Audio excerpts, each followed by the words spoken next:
Good evening everyone.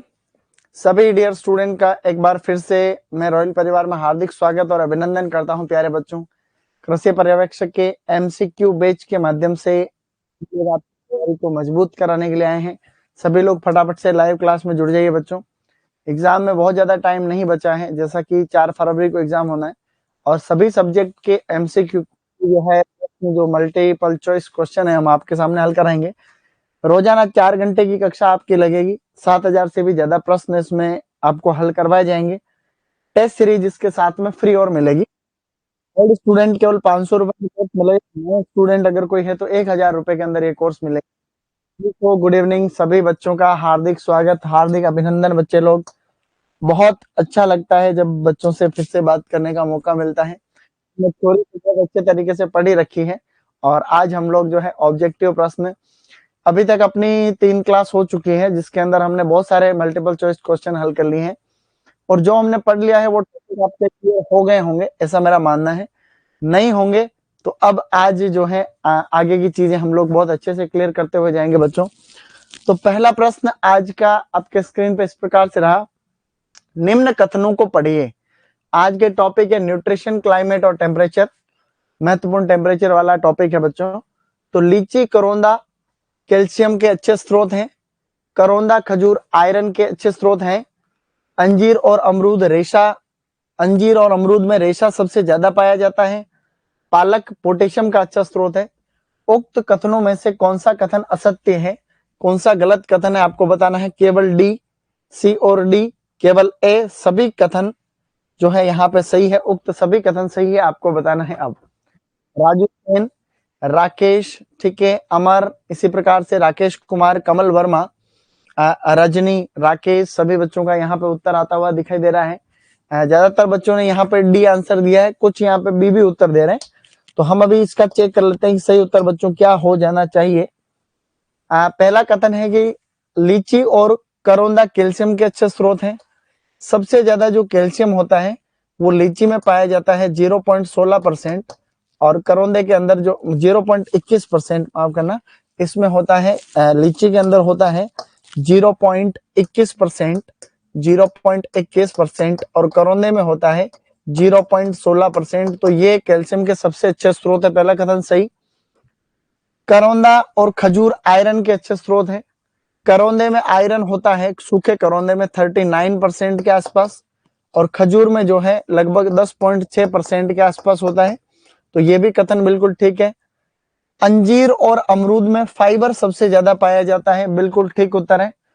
अंजीर में लगभग 7.9% तक आपका फाइबर पाया जाता है और अमरूद के अंदर जो है 7.2% के आसपास लगभग पाया जाता है। पालक पोटेशियम का अच्छा स्रोत है, बिल्कुल पालक जो है पोटेशियम का अच्छा स्रोत है बच्चों। तो यहाँ पे आप सभी ने देखा कि चारों ही कथन यहाँ पे सही है और ये यहाँ पे इसीलिए चौथा ऑप्शन आपका सही हो जाएगा। मैंने पहले भी आपको एक बात बताई थी कि ये जो पोषक तत्व वाला चैप्टर है, पोषक तत्व वाला चैप्टर पूरी हॉर्टिकल्चर में सुपरवाइजर के एग्जाम के लिए सबसे ज्यादा इंपॉर्टेंट जो चैप्टर है वो वही पोषक तत्व वाला चैप्टर है। किसमें क्या ज्यादा पाया जाता है, प्रोटीन, कार्बोहाइड्रेट वगैरह, इस तरीके की बातें। तो ये ध्यान रख लेना आप लोग। लीची करौंदे के अंदर कैल्शियम ज्यादा होता है, करौंदे और खजूर के अंदर आयरन, अंजीर में सबसे ज्यादा फाइबर होता है, दूसरे नंबर पे अमरूद में होता है और पालक में पोटेशियम सबसे ज्यादा होता है। आपको समझ में आई होगी ये बात। अगला प्रश्न आपकी स्क्रीन पे रहा, ये क्वाशोरकॉर एंड मरस्मस नामक रोग किसकी कमी से होते हैं। इतना बढ़िया प्रश्न आपको मिलना नहीं है। फैट यानी वसा, कार्बोहाइड्रेट, प्रोटीन और आपका मतलब विटामिन और प्रोटीन। तो क्वाशोरकॉर और मरस्मस नामक जो प्रॉब्लम होती है वो किस पर्टिकुलर कंपाउंड की कमी से होती है, ऐसा आपको बताना है। राकेश, सुरेश, अवतार सिंह गुज्जर, सभी विद्यार्थियों का बिल्कुल जो है बढ़िया तरीके से उत्तर यहाँ पे आता हुआ। बहुत अच्छे तरीके से आप लोग यहाँ पे उत्तर देते हुए दिखाई दे रहे हैं, शाबाश साथियों, नाइस। तो इसका जो राइट आंसर हो जाएगा वो क्या हो जाएगा बच्चों का, चौथा आंसर आ रहा है ज्यादातर का। बच्चे लोग, क्वाशोरकॉर जो होती है ये सबसे इंपॉर्टेंट तो क्वाशोरकॉर है, बाद में थोड़ा थोड़ा वो मरस्मस भी इंपॉर्टेंट है। तो क्वाशोरकॉर जिसमें मांसपेशियां कमजोर हो जाती है, ये प्रॉब्लम होती है प्रोटीन की कमी से, ध्यान रखना। तो ये प्रश्न अभी कोटा यूनिवर्सिटी एग्जाम में भी इस तरीके का प्रश्न पूछा गया था, आपको ध्यान रखना चाहिए। प्रोटीन किसमें पाया जाता है? तो प्रोटीन के स्रोत होते हैं, सबसे ज्यादा प्रोटीन फलों के अंदर तो होता है काजू के अंदर, और दूसरे नंबर पे आप लोग यहाँ पे बात करेंगे तो दूसरे नंबर पे जो प्रोटीन होता है वो आपका जो है अखरोट के इसमें जो है बादाम के अंदर होता है। ध्यान रखना, बादाम के अंदर दूसरे नंबर पे जो है वो सबसे ज्यादा प्रोटीन, तो सबसे ज्यादा काजू में और उसके बाद में जो है इसके अंदर पाया जाता है। इसी तरीके से हम लोग बात करें बच्चे लोग, तो बिल्कुल बढ़िया तरीके से आप लोगों ने उत्तर दिया है। और बादाम आपका जो काजू होता है उस काजू के अंदर कितना प्रोटीन होता है अगर हम लोग इसकी बात करें तो काजू के अंदर आप यहाँ पे देखोगे तो 21% के आसपास प्रोटीन होता है, और इसके अंदर 20% के आसपास जो है यहाँ पे प्रोटीन होता है। अपने को ये बातें पता होनी चाहिए। वसा की बात करें बच्चों, तो वसा की कमी से और कार्बोहाइड्रेट की कमी से क्या होता है? वसा और कार्बोहाइड्रेट की कमी से भी आपकी बिल्कुल मांसपेशियां कमजोर हो जाती है और आदमी जो है एनर्जी लेवल जो है वो कम हो। विटामिन जो होते हैं, विटामिन की कमी से तो दुनिया भर के रोग होते हैं। अभी आगे चल करके हम लोग विटामिन के बारे में भी लंबे चौड़े तरीके से डिस्कस करेंगे। तो प्रोटीन की कमी से क्वाशियोरकोर होता है और मरस्पस नामक प्रॉब्लम होती है। आपको ये बात ध्यान रखनी चाहिए, एग्जाम में इस तरीके का प्रश्न आता है। ठीक है, आगे बढ़ते हुए अगला प्रश्न जो रहा, निम्न में से बिलपत्र किसका मुख्य स्रोत है? बिलपत्र होता है ना, बिलपत्र, वो बिलपत्र किसका स्रोत है? ऑप्शन आपको बताना है। बिलपत्र को एगल मार्मेलोस कहते हैं, एस्कॉर्बिक एसिड, पेंटोथेनिक एसिड, साइनोकोबालेमिन या फिर राइबोफ्लेविन। आपको उत्तर देना है अब। तो इसका राइट आंसर बच्चे लोग यहाँ पे क्या हो जाना चाहिए?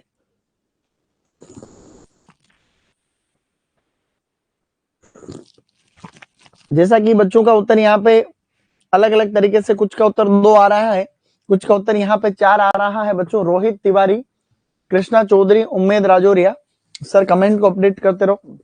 ये क्या है, बहुत सारे कमेंट एक साथ आ जाते हैं तो सिस्टम को ये लगता है कि इतने सारे कमेंट एक साथ कैसे आ गए, तो रिफ्रेश नहीं हो पाता बहुत बार।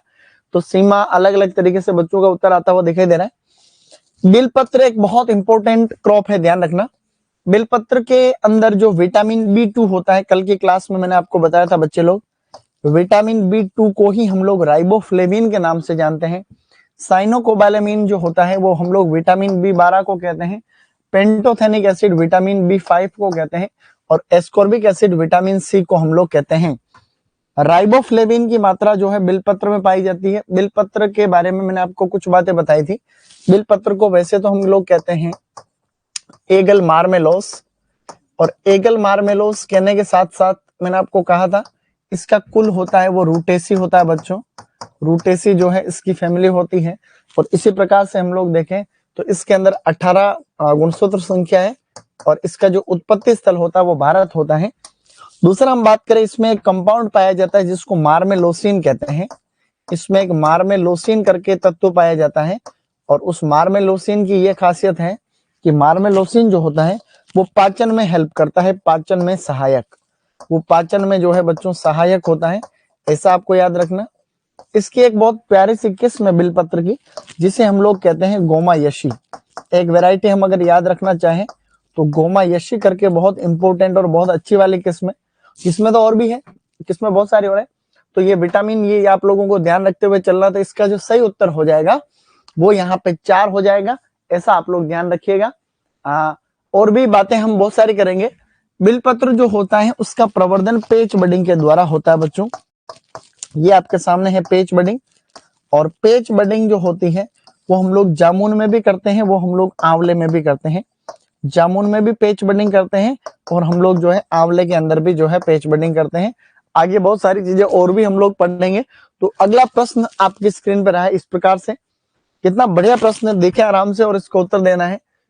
सूची फर्स्ट का सूची सेकंड के साथ में मिलान करना है, और सूची फर्स्ट को सूची सेकंड के साथ मिलान करने के बाद में सही उत्तर का चयन करो। विटामिन दे रखे, आगे विटामिन की कमी से होने वाला रोग है, vitamin B3, vitamin B1, vitamin D, vitamin E.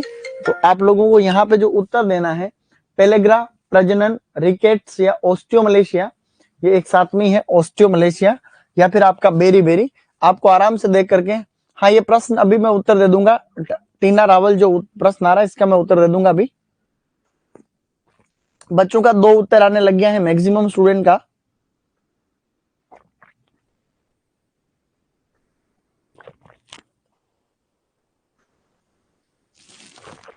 मजा आ गया। प्रीति पारेख, इसी प्रकार से उम्मेद राजौरिया, कपिल, नरेंद्र सिंह, शाबाश। सेकंड आंसर बच्चों का यहाँ पे आता हुआ दिखाई दे रहा है, बहुत अच्छा, बहुत बढ़िया तरीके से आप लोग बिल्कुल यहाँ रुचिपूर्ण तरीके से उत्तर दे रहे हैं। तो सूची फर्स्ट का सूची सेकंड के साथ में देखो, विटामिन B3 की कमी से होता है पेलेग्रा, तो पहले के अंदर पहला हो जाएगा, पहले के अंदर पहला, पहले के अंदर पहला और पहले के अंदर पहला, 3 ऑप्शन। विटामिन डी की कमी से रिकेट्स होता है और ऑस्टियोमलेशिया होता है, तो विटामिन डी इस दूसरे के अंदर आप जो तीसरे के अंदर तीसरा पहले दूसरा रह गया, तो विटामिन B1 की कमी से होता है बेरी बेरी, तो B1 की जगह हो जाएगा डी, यहाँ पे डी दे रखा, यहाँ पे डी रखा, तो तीनों के अंदर डी दे रखा, तो अभी तो प्रश्न अपना हल हुआ नहीं है। विटामिन डी की कमी से रिकेट्स होता है, तो रिकेट्स यहाँ पे इसके अंदर दे रहा। विटामिन ई की कमी से प्रजनन क्षमता कमजोर हो जाती है, प्रजनन जो क्षमता होती है वो कमजोर हो जाती है, कमजोर होना जिसको हम लोग स्टेरिलिटी भी कहते हैं। तो यहाँ पे बिल्कुल जो इसका सही उत्तर हुआ वो यहाँ पे 2 आ जाएगा, जैसा कि आप सभी ने उत्तर दिया भी है। जो विटामिन ई होता है बच्चों, विटामिन ई, उस विटामिन ई को हम लोग जो है एंटी स्टेरिलिटी विटामिन भी कहते हैं, ध्यान रखना, anti sterility, anti sterility vitamin के नाम से हम जो जानते हैं। एंटी स्टेरिलिटी विटामिन का मतलब ये हुआ कि जो आपका बंध्यता को रोकता है, प्रजनन जो नपुंसकता होती है उससे दूर करने का मतलब नपुंसकता को ठीक करने का काम जो करता है, वो आप लोगों को यहाँ पे ध्यान देना, विटामिन ई। बच्चों बात ऐसी है कि जो विटामिन डी होता है, जो विटामिन यहाँ पे डी होता है, ये विटामिन डी है, ये विटामिन डी की बात ऐसी है कि इसको हम लोग अर्गोस्टेरोल के नाम से भी जानते हैं, अर्गोस्टेरोल। तो ये आप लोगों को क्लियर कर लेना, कई बार एग्जाम में सीधा आता है, विटामिन डी को हम लोग अर्गोस्टेरोल के नाम से भी जानते हैं, ठीक है। कपिल शर्मा बच्चे, कपिल मीणा बच्चे बोल रहे हैं सर मैं उस एग्जाम में हूँ, कोई दिक्कत नहीं। हाँ, विटामिन, अगर आपका विटामिन B3 नहीं दे रखा ऑप्शन में कहीं पर भी, ऐसे केस में हम लोग विटामिन B2 है ना, उसको हम लोग पेलेग्रा को मान लेंगे, ऐसे भी कोई दिक्कत नहीं है।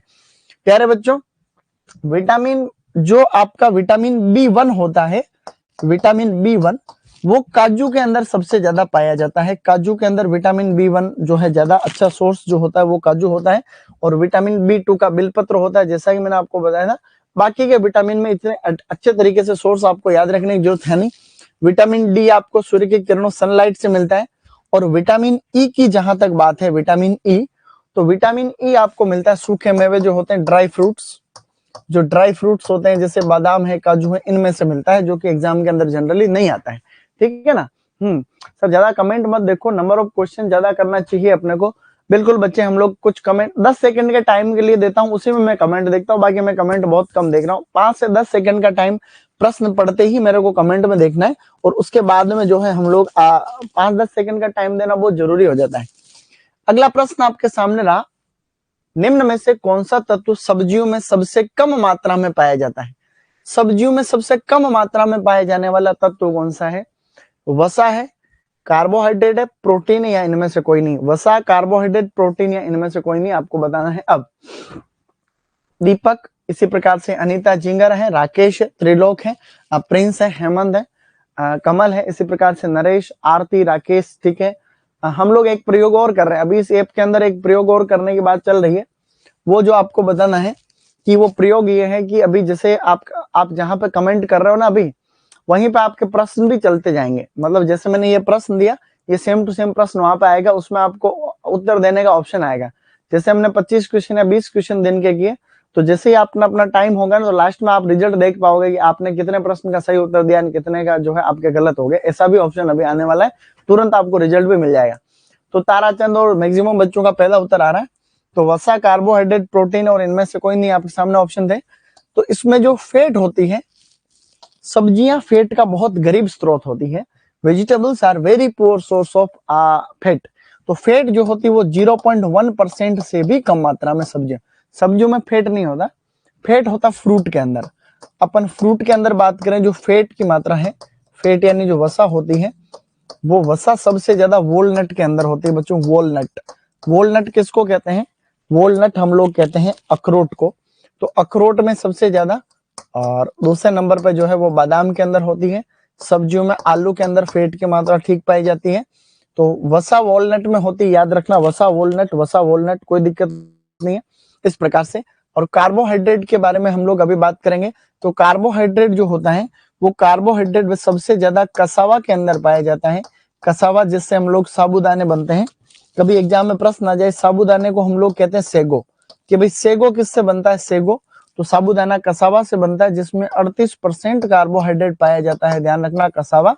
और जो फ्रूट होते हैं उनके अंदर जो आपका किशमिश होता है, किशमिश रेजिन को हम लोग कहते हैं, तो किशमिश में सबसे ज्यादा कार्बोहाइड्रेट। दूसरे नंबर पे आपका खजूर के अंदर कार्बोहाइड्रेट पाया जाता है, और उसके बाद में हम केला जनरली याद रखते हैं, इसमें लगभग 78% कार्बोहाइड्रेट होता है, 67% होता है, और केले के अंदर 27% आपका कार्बोहाइड्रेट होता है। ऐसा हमें याद रखना चाहिए। प्रोटीन के बारे में मैंने आपको बताया था कि काजू में सबसे ज्यादा प्रोटीन होता है, और दूसरे नंबर पे जो बादाम होता है उसके अंदर सबसे ज्यादा आपका जो है प्रोटीन होता है। तो फैट होती है वो सबसे गरीब स्रोत होता है, यानी कि सबसे कम मात्रा में। हाँ, जो शकरकंद, इसके बाद में शकरकंद जो होता है जिसको स्वीट पोटैटो कहते हैं, उसमें 28% कार्बोहाइड्रेट होता है, और उसके बाद में आपका आलू होता है, और आलू के अंदर लगभग 22% आपका जो है कार्बोहाइड्रेट पाया जाता है। ये टॉपिक बहुत इंपॉर्टेंट है, इसको आप लोगों को ध्यान रखना है, और इम्पोर्टेंट भी है और इम्पोर्टेंट रहेगा हमेशा के लिए। निम्न में से कौन सा युग्म सुमेलित नहीं है, आपको बताना है। सुमेलित नहीं पूछा गया है। पोषक तत्व आगे विटामिन दे रखे, विटामिन ए, विटामिन ए के आगे दे रखा आम और पपीता, विटामिन डी के आगे खजूर और जामुन, विटामिन सी आंवला अमरूद, और आयरन पाया जाता है करौंदा और खजूर में।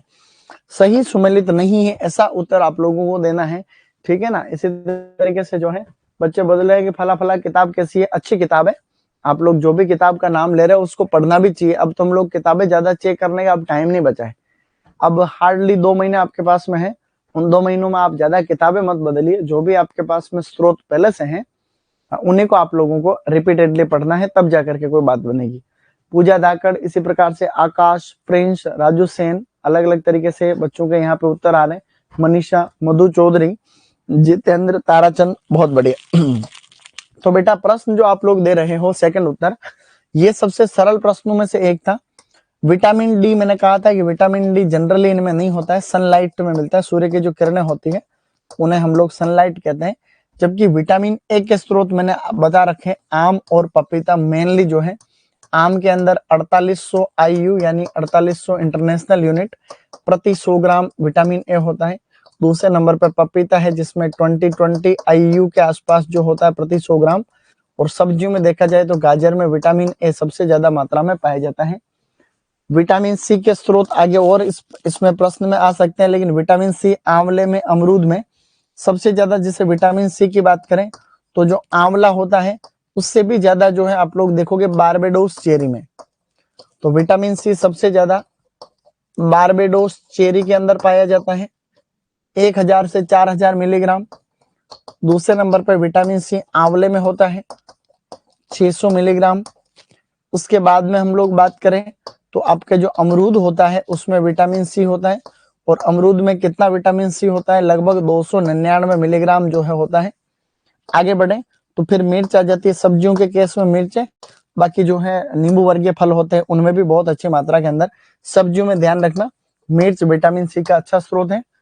आयरन के बारे में अभी आपको बताया था, आयरन जो सूखा करौंदा होता है, अभी ये जॉबनेर यूनिवर्सिटी के सुपरवाइजर के एग्जाम में प्रश्न भी आया था कि जो सूखा करौंदा होता है उसमें 39% कार्बो ये आपका आयरन होता है, और खजूर होता है उसमें जो पिंड खजूर में 10.6% आयरन की मात्रा पाई जाती है। यही तत्व है, यही मिलते जुलते एग्जाम में यही तोड़ मरोड़ करके यही चीजें आती रहेगी, ठीक है ना। हाँ, इसी प्रकार से जो है और यूनिवर्सिटी में आया था उसमें मैंने कहा है कि उसमें आपका गाजर ही सही होगा, इसलिए आप लोगों को यहाँ पे ठीक रखना है। चलिए आगे बढ़ते हैं। आगे बढ़ते हुए अगला जो प्रश्न आपके स्क्रीन पर रहेगा वो इस प्रकार से रहेगा बच्चों, जीरोफेल्मिया, केरोटोमलेशिया, रतौंधी किस विटामिन की कमी से होने वाले रोग है। आपको विटामिन का नाम बताना है, जीरोफेल्मिया, केरोटोमलेशिया, रतौंधी। Vitamin A, vitamin B2, vitamin C और विटामिन डी। आपको उत्तर देना है अब कि जीरोफेल्मिया, केरोटोमलेशिया, रतौंधी किस विटामिन की कमी से होने वाले रोग हैं। Vitamin A, vitamin B2, vitamin C और विटामिन डी। तो आप लोग बताएंगे अब, क्योंकि ये टॉपिक जो है बहुत अच्छा है। जब तक आप कमेंट दे रहे हो तब तक आपको मैं एक चीज और बताना चाहता हूँ। आपको कभी ऐसा पूछ ले कि अखिल भारतीय, ये इसको लिख लेना कॉपी में, अखिल भारतीय समन्वित फल सुधार परियोजना की शुरुआत कब हुई बच्चों? फल सुधार परियोजना की शुरुआत कब हुई? तो इस परियोजना की शुरुआत हुई थी 1971 के अंदर। इसको आप कॉपी में लिख लेना। All India coordinated fruit improvement project की शुरुआत 1971 में हुई थी। और ये जो रोग दे रखे हैं, जीरोफेल्मिया, केरोटोमलेशिया और रतौंधी, प्यारे बच्चों इसका जो सही उत्तर हो जाएगा वो हो जाएगा विटामिन ए। विटामिन ए को हम लोग कहते हैं केरोटीन। तो अभी एक एग्जाम में प्रश्न आया था कि निम्न में से कौन सी समस्या केरोटीन की कमी से होती है? तो केरोटोमलेशिया उसमें ऑप्शन में था, जो कि इसका जोबनेर यूनिवर्सिटी का शायद सुपरवाइजर का पेपर था। विटामिन बी2 बिलपत्र के अंदर पाया जाता है, बील के अंदर। और जो है विटामिन बी2 को हम लोग राइबोफ्लेविन कहते हैं। विटामिन ए को तो केरोटीन या रेटिनॉल के नाम से जानते हैं, या तो केरोटीन कह दो या रेटिनॉल कह दो। विटामिन बी2 को हम लोग राइबोफ्लेविन कहते हैं बच्चों, राइबोफ्लेविन के नाम से जानते हैं।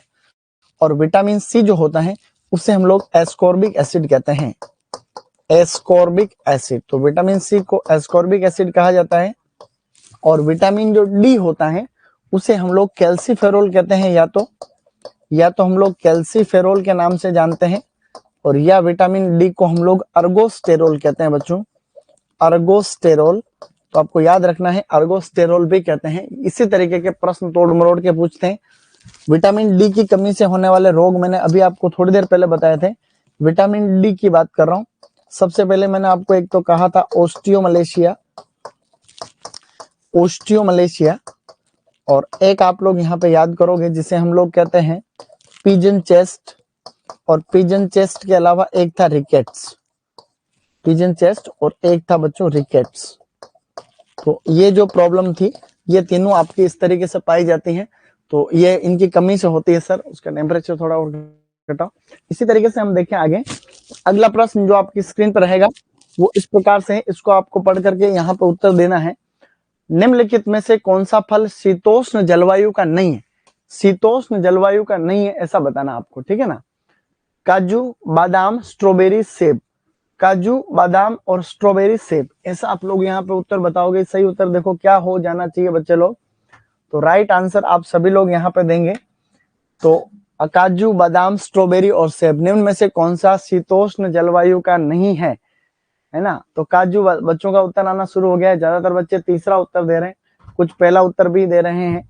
तो देख लेते हैं। ताराचंद, हिमांशु शर्मा, ईशा है, आरती जिंदल है, अनु है ना। और अलग अलग तरीके से बच्चों के नाम है। तो नरेंद्र सिंह, उर्मिला। तो बच्चों का उत्तर आ रहा है 3 आ रहा है, और कुछ का आ रहा है 1। स्टूडेंट्स, शीतोष्ण जलवायु को कहते हैं टेम्परेट जलवायु, यानी ठंडी जलवायु। तो ठंडी जलवायु जो होती है वो किसकी नहीं होती है? तो काजू जो होता है उसकी, काजू की ठंडी जलवायु नहीं होती है। जनरली हम लोग क्या करते हैं, काजू बादाम कच्चा बादाम करने के चक्कर में हम काजू बादाम का एक ही साथ याद रख लेते हैं। ये जो दक्षिणी भारत है, दक्षिण भारत में कर्नाटक है, वहां कर्नाटक में काजू का उत्पादन सबसे ज्यादा होता है। इसके अलावा महाराष्ट्र के अंदर, केरल के अंदर, तमिलनाडु में, तेलंगाना में, आंध्र प्रदेश में, मध्य प्रदेश में, उड़ीसा में ये काजू उगाए जाने वाले क्षेत्र हैं। क्योंकि दक्षिणी भारत में ठंडी जलवायु नहीं पाई जाती है, यहाँ पे पाई जाती है उष्ण जलवायु। और उष्ण जलवायु को ट्रॉपिकल क्लाइमेट कहते हैं बच्चों। तो जो काजू होता है वो आपका उष्ण जलवायु में आता है, न कि शीतोष्ण में आता है। शीतोष्ण में कौन कौन से आते हैं बच्चों? बिल्कुल, जिनका सही है बहुत बधाई उन सभी को। जैसे कि एक तो आती है एप्पल, शीतोष्ण जलवायु के फ्रूट और बता रहा हूँ। एप्पल, पियर, पीच, पीच के अलावा जो आपका होता है प्लम। इसके अलावा आपका जो अखरोट होता अखरोट होता है।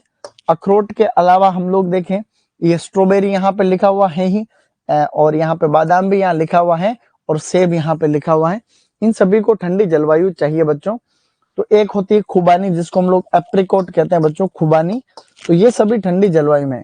सेब, नाशपाती, आलू बुखारा, अखरोट, खुबानी, स्ट्रॉबेरी और बादाम, ये सभी ठंडी जलवायु में होने वाले फल हैं। तो ठंडी जलवायु आप लोगों को यहाँ पे याद रखना है, ठीक है ना।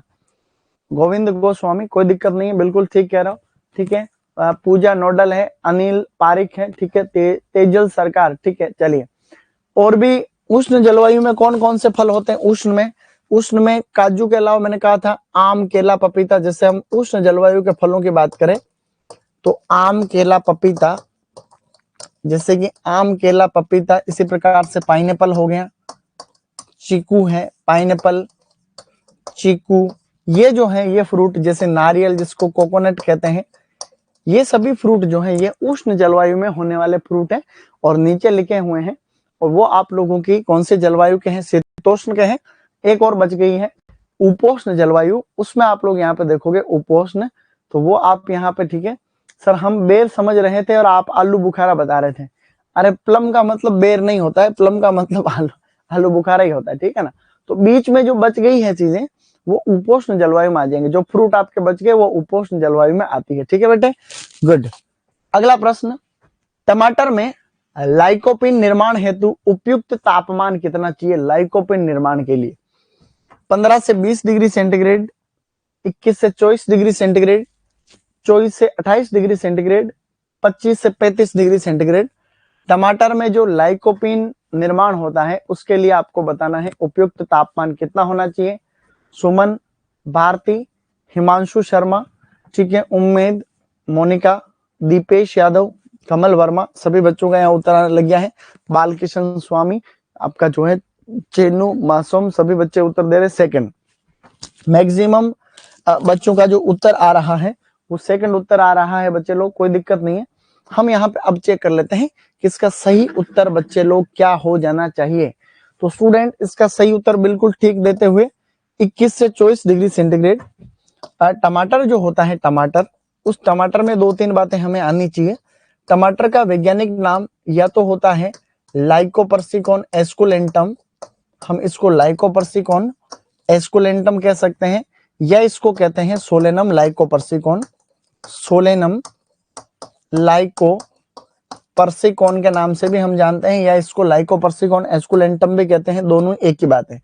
इसी तरीके से हम बात करें कि टमाटर की पूर्वज प्रजाति कौन सी है, तो टमाटर की जो पूर्वज प्रजाति है उसे हम लोग चेरी टमाटर के नाम से जानते हैं, चेरी टोमेटो कहते हैं, जिसका नाम होता है लाइकोपर्सिकॉन एस्कुलेंटम वेराइटी सेरेसीफोर्मी।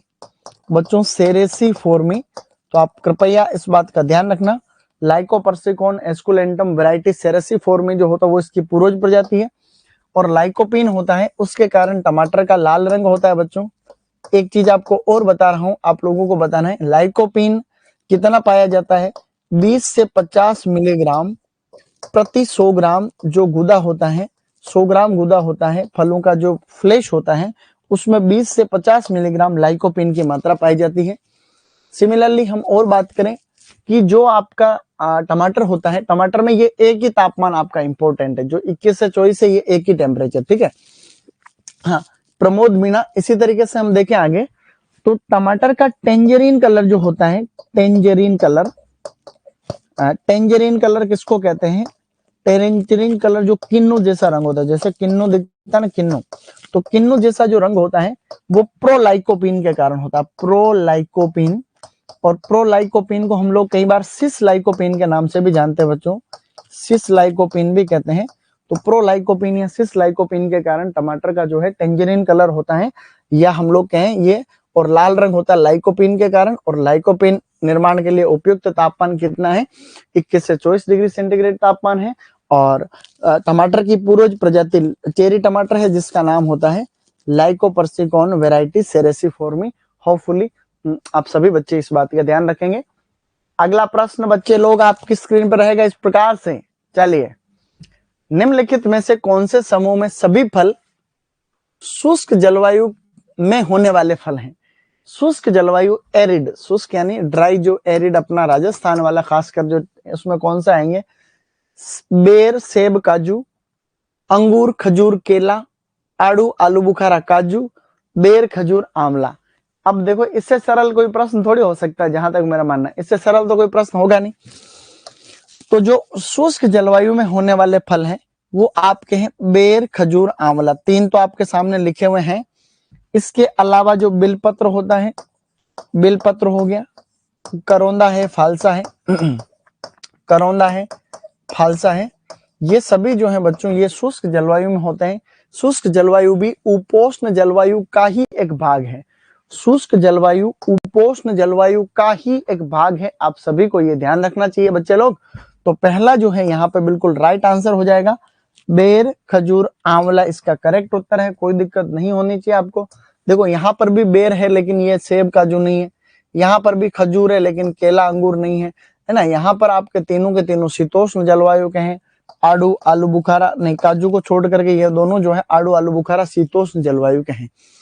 सरल प्रश्न था, बिल्कुल सरल था। अगला प्रश्न आपके सामने, आलू में कंद निर्माण हेतु आवश्यक उपयुक्त तापमान है। इसके बारे में भी बहुत सारी बातें आपको बतानी बाकी है, तो आप लोग ध्यान रखना कि आलू में कंद निर्माण हेतु आवश्यक उपयुक्त तापमान 10 से 12 डिग्री सेंटीग्रेड, 17 से 19 डिग्री सेंटीग्रेड, 21 से 24 डिग्री सेंटीग्रेड, 25 से 28 डिग्री सेंटीग्रेड। अब आप बताओ कि ये प्रश्न आएगा कि नहीं आएगा एग्जाम में। इतने सरल प्रश्न ये कितनी बार आया हुआ है जिसका कोई गिनती नहीं है। अनसंट बार ये क्वेश्चन एग्जाम में पूछा गया है। तो आप सभी लोग इस बात का ध्यान रखना, और ये एब्सोल्युटली आपके एग्जाम के अंदर पूछा जाएगा प्रश्न, और पूछा जाएगा ही मतलब जाएगा, इस बात का ध्यान रख लेना। ठीक है, कमल है, हिमांशु है, तो बच्चों के अलग अलग तरीके से यहाँ पे उत्तर होना चालू हो गए हैं। महेंद्र सिंह है, मोनिका, आरती, सभी बच्चे, महेश अलग अलग उत्तर दे रहे हैं, प्रिंस, मीणा 2 उत्तर ज्यादातर बच्चों का आ रहा है। तो आलू में कंद निर्माण की जो प्रक्रिया है उसके लिए 17 से 19 डिग्री सेंटीग्रेड चाहिए। मैं आपको आलू की 2 बातें यहाँ पे बताना चाहता हूँ। कंद निर्माण को हम लोग कहते हैं ट्यूबेराइजेशन। बच्चों, कंद निर्माण को हम लोग कहते हैं ट्यूबराइजेशन, और एक होता है आलू में पुष्पन। आलू में फूल आने की प्रक्रिया या फल लगने की प्रक्रिया जो होती है, इन दोनों में कैसे हम लोग चीजों को याद रखेंगे। आलू में कंद निर्माण के लिए दिन चाहिए छोटा, लघु दिवस चाहिए। लघु दिवस को हम लोग कहते हैं शॉर्ट डे। तो यूं कह सकते हैं एक तरीके से छोटा दिन चाहिए। कंद निर्माण के हिसाब से आलू शॉर्ट डे प्लांट है। प्लस कम तापमान चाहिए, कम तापमान यानी लो टेम्परेचर। तो छोटा दिन और कम तापमान चाहिए, और तापमान आपके सामने लिखा है 17 से 19 डिग्री सेंटीग्रेड। बड़े एग्जाम में प्रश्न आता है कि इसके अंदर आप लोग यहाँ पे देखोगे फालसा को हम लोग कहते हैं ग्रेविया सुबिनिक्वेलिस। तो ये ट्यूबराइजेशन है, यानी कंद निर्माण के लिए छोटा दिन, कम तापमान चाहिए, पहली बात। ठीक है ना। ट्यूबराइजेशन अंग्रेजी में कहते हैं कंद निर्माण, ट्यूबर से बना है ट्यूबराइजेशन। ठीक है ना।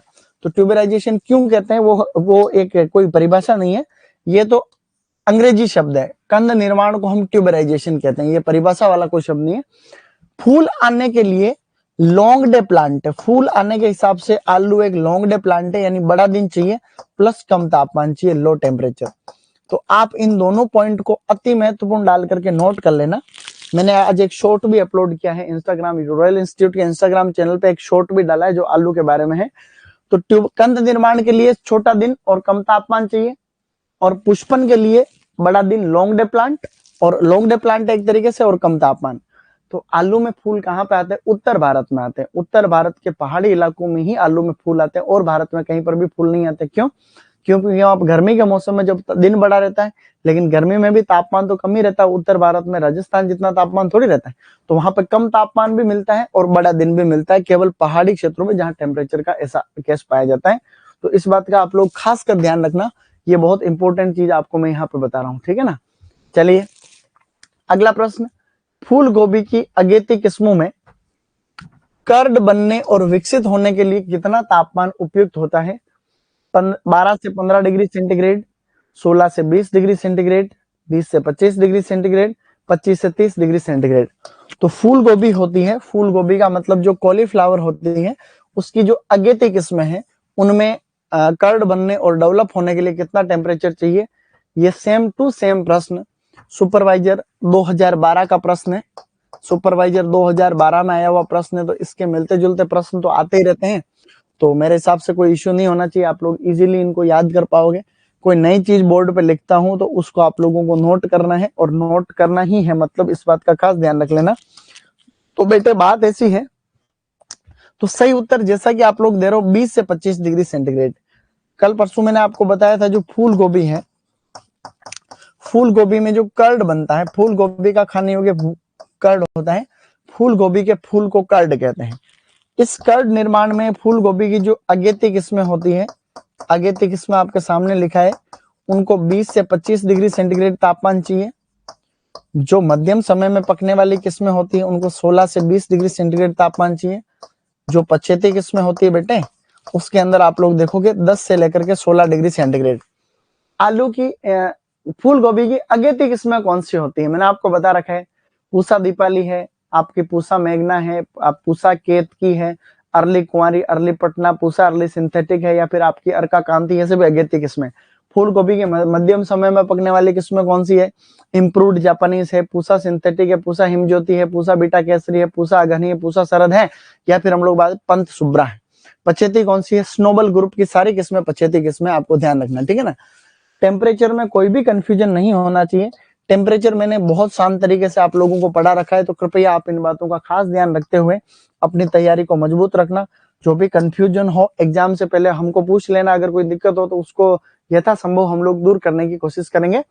तो ये प्रश्न आप लोग सही करोगे इस उम्मीद के साथ में अगले प्रश्न की तरफ हम लोग आगे बढ़ते हैं। अगला प्रश्न आपकी स्क्रीन पे रहा ये, सूची फर्स्ट का सूची सेकंड के साथ में मिलान करके सही उत्तर का चयन कीजिए। देखो सारे फ्रूट में यहाँ पे लिया है, ठीक है ना। यहाँ पे जलवायु है, यहाँ पे फल है, ठीक है ना। अब यहाँ पे जलवायु और सारे फल यहाँ पे देख रखे हैं। उष्ण जलवायु, ठीक है ना। उष्ण यहाँ पे देख रहे हो, उष्ण उपोष्ण शीतोष्ण शुष्क, उष्ण उपोष्ण शीतोष्ण शुष्क। आगे दे रखे हैं इनके संबंधित फ्रूट, आम, केला, पपीता, काजू, नारियल, चीकू, नींबू वर्गीय फल, अनार, अमरूद, लीची, सेब, नाशपाती, आड़ू, आलू बुखारा, अखरोट, बेर, खजूर, आंवला, बिलपत्र और करौंदा। आपको सही उत्तर देना है कि इसमें देखो कैसे। तो सारे फ्रूट भी अपने आगे, हमने इतनी सारी चीजें अभी तक पढ़ी थी, उन सभी का आपको यहाँ पे उत्तर भी दे देना है और यहाँ पे मिलान भी अपना हो जाएगा। तो उष्ण जलवायु को अंग्रेजी में कहते हैं बच्चों ट्रॉपिकल। तो ट्रॉपिकल क्लाइमेट में होने वाले फ्रूट पहले ही नंबर पे दे रखे हैं, तो पहले के अंदर पहला उत्तर हो जाएगा जो कि 3 ऑप्शन में दे रखा है। उपोष्ण को सब ट्रॉपिकल कहते हैं बच्चों, सब ट्रॉपिकल। उपोष्ण जलवायु में होने वाले फल दूसरे नंबर पे लिखे हुए हैं, नींबू वर्गीय फल, अनार, अमरूद, लीची, लोकाट, ये जो फ्रूट है ये सारे के सारे इस उपोष्ण वाली जलवायु के अंदर होते हैं, ध्यान रखना।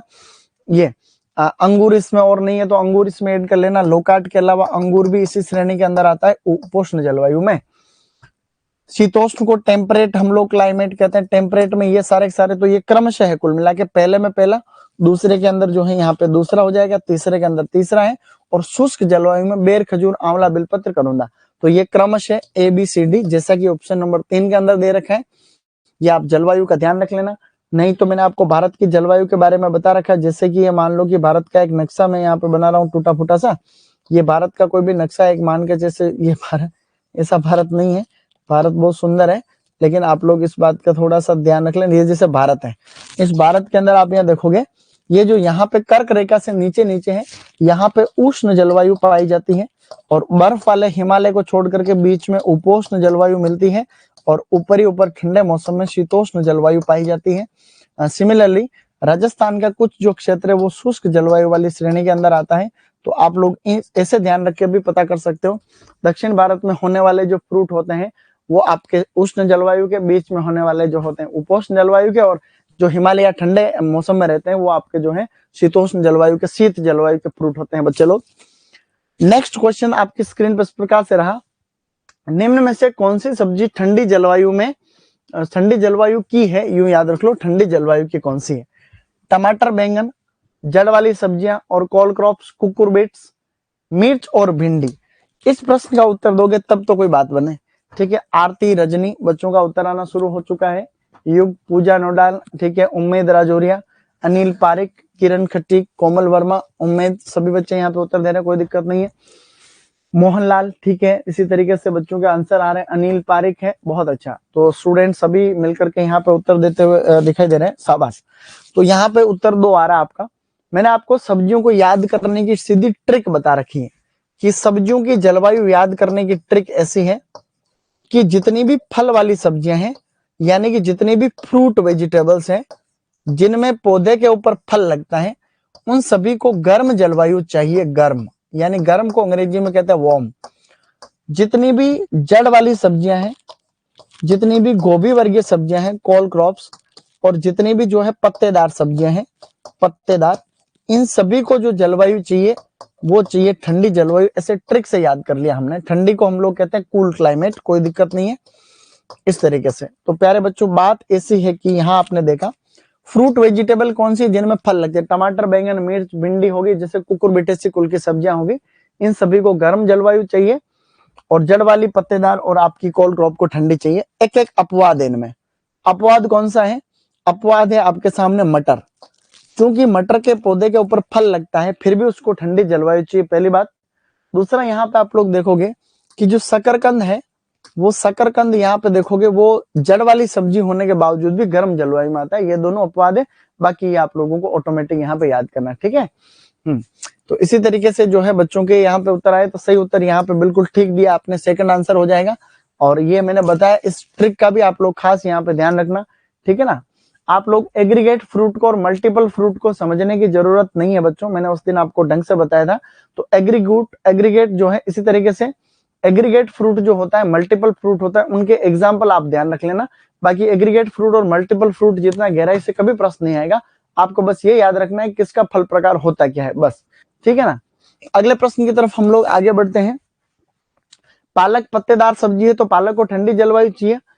खजूर को कितनी ऊष्मा इकाई या हीट यूनिट की आवश्यकता होती है, खजूर को कितनी हीट यूनिट चाहिए, 4300 डिग्री डेज, इनको हम लोग डिग्री डेज में लिखते हैं या डिग्री सेंटीग्रेड में भी लिखते हैं, degree days, 3300 degree days, 4200 degree मतलब 2200 डिग्री डेज और आपका जो है 3200 डिग्री डेज। खजूर में जो फ्रूटिंग होती है वहां तक आप लोगों को यह बताना है कि कितनी ऊष्मा इकाई की आवश्यकता होती है। तो जो खजूर होता है यानी कि जो डेट पाम है, उसको आप लोग यहाँ पे देखोगे, उसकी हार्वेस्टिंग तक, फल लगने से लेकर के, यानी कि जो फल लग जाते हैं, शुरू हो जाते हैं फ्रूट सेटिंग, प्यारे बच्चों फल लग जाते हैं फ्रूट सेटिंग से लेकर के, फ्रूट सेटिंग से लेकर के यानी फल ठहराव से लेकर के जब हम लोग तुड़ाई करते हैं, हार्वेस्टिंग करते हैं, तब तक उसको कितना तापमान चाहिए उसे हम लोग जो हीट यूनिट कहते हैं।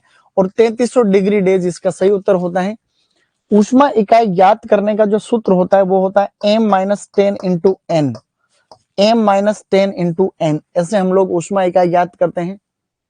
m का मतलब होता है महीने में जो है औसत तापमान कितना रहा है, एक महीने का औसत तापमान कितना रहता है।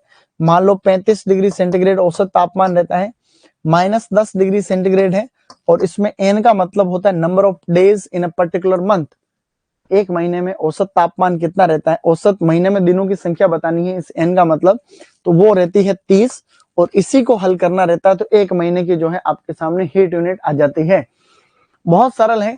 हीट यूनिट में देकर के खजूर को लेकर के कोई भी डाउट है तो आप लोग पूछ सकते हो, अगर आपको खजूर पढ़ाऊंगा तब आपको और ढंग से बताऊंगा, कोई दिक्कत नहीं है। तो ये m-10 इंटू n जो है ये इस हीट यूनिट या ऊष्मा इकाई को ज्ञात करने का सूत्र है। ऊष्मा इकाई किसको कहते हैं, फलों के ठहराव से लेकर के फलों की तुड़ाई तक पौधे को जो तापमान की आवश्यकता होती है उसको हम एक फॉर्मूले में सेट करके हमने एक ऊष्मा इकाई की जो है बनाई है, और ये ऊष्मा इकाई ज्ञात करने का सूत्र आपके सामने ये लिखा हुआ है, कोई दिक्कत नहीं है। इसमें एम का मतलब तो है मीन टेम्परेचर, महीने का औसत तापमान, मीन मंथली टेम्परेचर होता है, एम का मतलब होता है महीने का औसत तापमान, या यूं कहते हैं हम लोग mean monthly temperature. Mean monthly temperature जो एम का मतलब है, -10 जो है यहाँ पे वो बेस टेम्परेचर, 10 जो है 10 डिग्री सेंटीग्रेड यहाँ पे आधार तापमान है जिसे हम लोग बेस टेम्परेचर कहते हैं।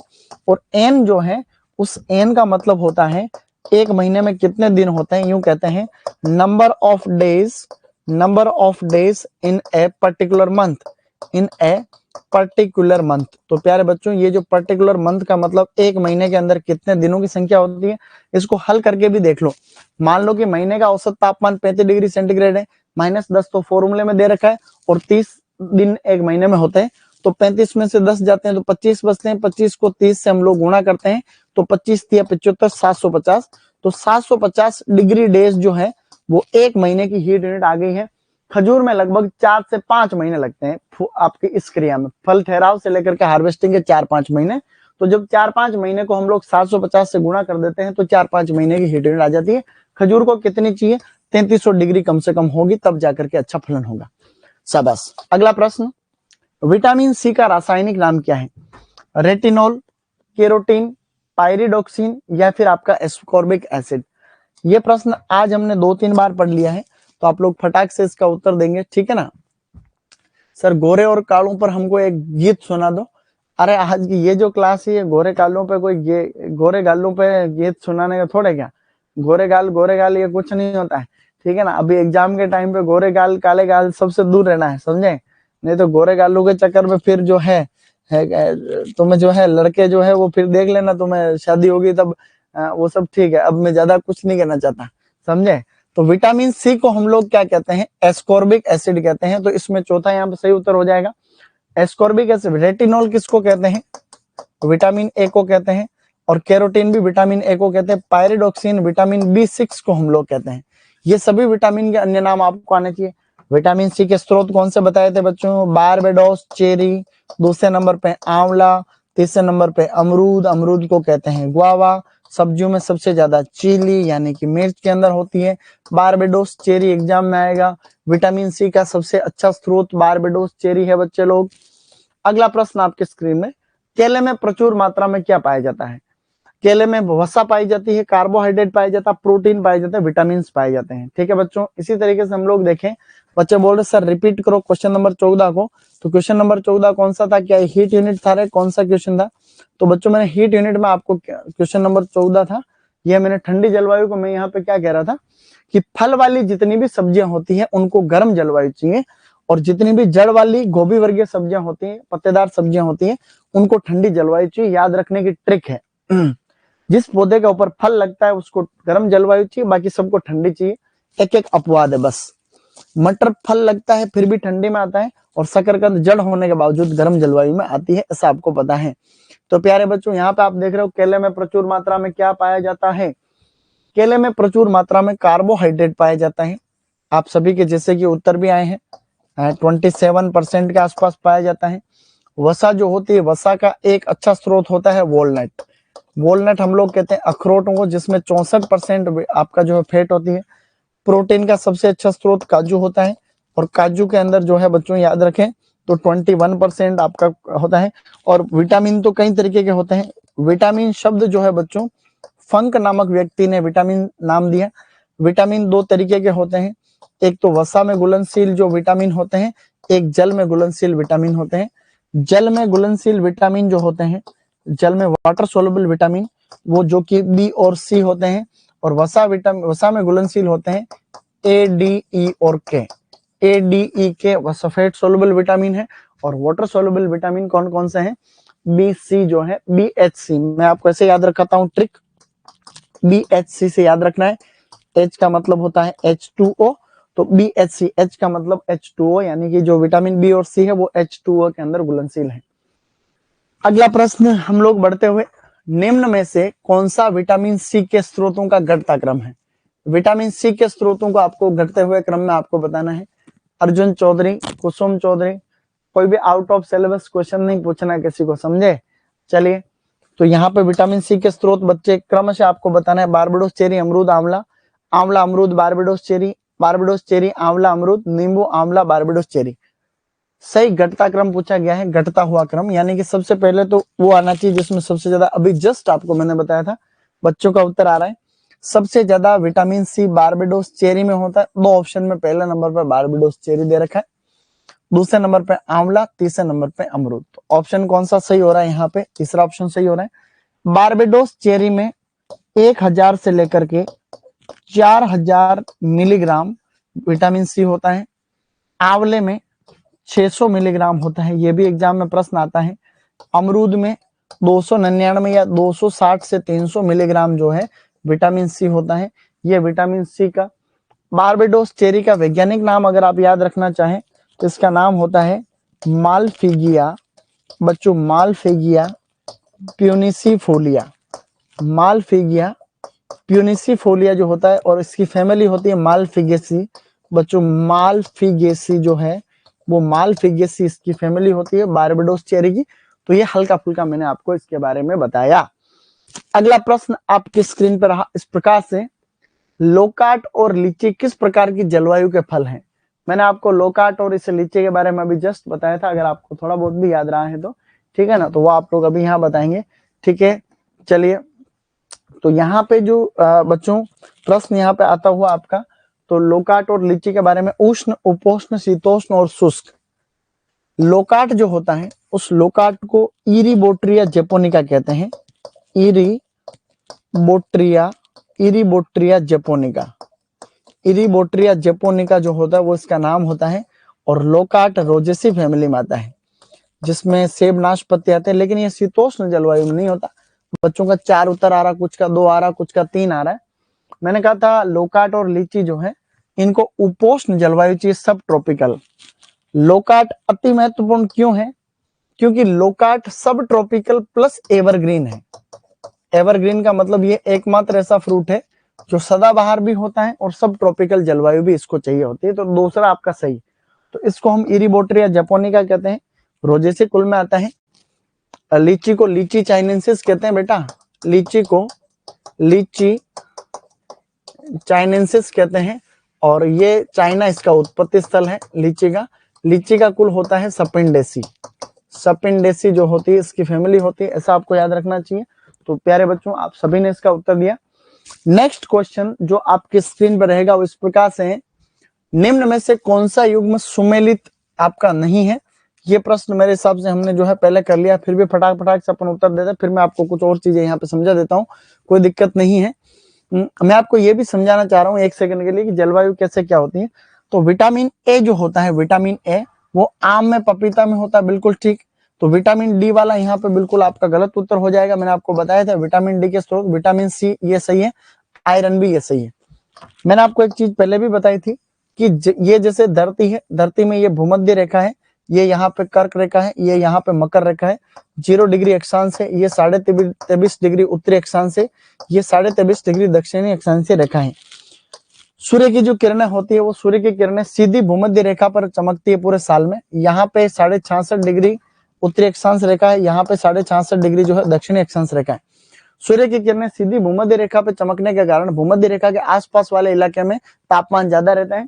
और चूंकि यहाँ पे तापमान ज्यादा रहता है तो यहाँ पे आर्द्रता भी ज्यादा रहती है, क्योंकि समुद्र वाला एरिया भी ज्यादा है, पानी का वाष्पीकरण ज्यादा होता है। तो ऐसी जलवायु जहाँ पे तापमान ज्यादा, आर्द्रता ज्यादा होती है, उसको उष्ण जलवायु कहते हैं। तो कर्क रेखा से लेकर के मकर रेखा के बीच में उष्ण जलवायु पाई जाती है बेटा।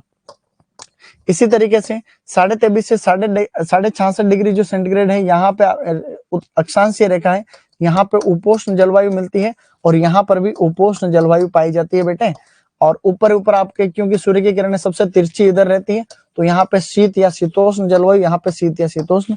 प्यारे बच्चों, धरती को ऊपर से नीचे काटने वाली रेखा को हम लोग देशांतर, 0 डिग्री देशांतर रेखा, ग्रीनविच रेखा कहते हैं। और ये जो 0 डिग्री देशांतर, जिसको लॉन्जिट्यूड के नाम से हम लोग जानते हैं, भारत की स्थिति ये जैसे यहाँ पे तो भूमध्य रेखा आप लोग देख रहे हो, इसके ऊपर वाले इलाके को उत्तरी गोलार्ध कहते हैं, इसको दक्षिणी गोलार्ध कहते हैं, इसको पश्चिमी गोलार्ध कहते हैं, इसको पूर्वी गोलार्ध कहते हैं। भारत आप लोगों का यहाँ पे है, तो भारत आप लोगों का उत्तर पूर्वी गोलार्ध के अंदर स्थित होते हुए यहाँ पे आप लोग यहाँ पे देखोगे भारत की जो वैश्विक स्थिति है वो आपकी उत्तर पूर्वी गोलार्ध के अंदर है। भारत के अंदर राजस्थान में है, तो राजस्थान की स्थिति भी आपकी यहाँ पे सेम टू सेम है, कोई दिक्कत नहीं है। कर्क रेखा राजस्थान से होकर के निकल, राजस्थान के डूंगरपुर बांसवाड़ा से कर्क रेखा होकर के जा रही है प्यारे बच्चों।